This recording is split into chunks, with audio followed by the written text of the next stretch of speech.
లక్ష్మీ పద్మావతి దుఃఖించుట. దివలు ఇద్దరు వెనుకకు చూడ స్వామి కానరాడాయే.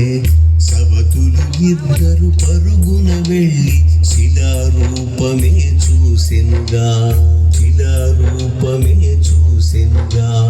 చలనము లేని స్వామిని గాంచి పలుకే లేని పతినే చూసి పదముల చెంతని శిరమును వాల్చి గోడు గోడునా విలపించెనుగా, గోడు గోడునా విలపించెనుగా, గోడు గోడునా విలపించెనుగా. వెంకటేశుని చరితం వింటే పాపములన్నీ తొలగు గదా.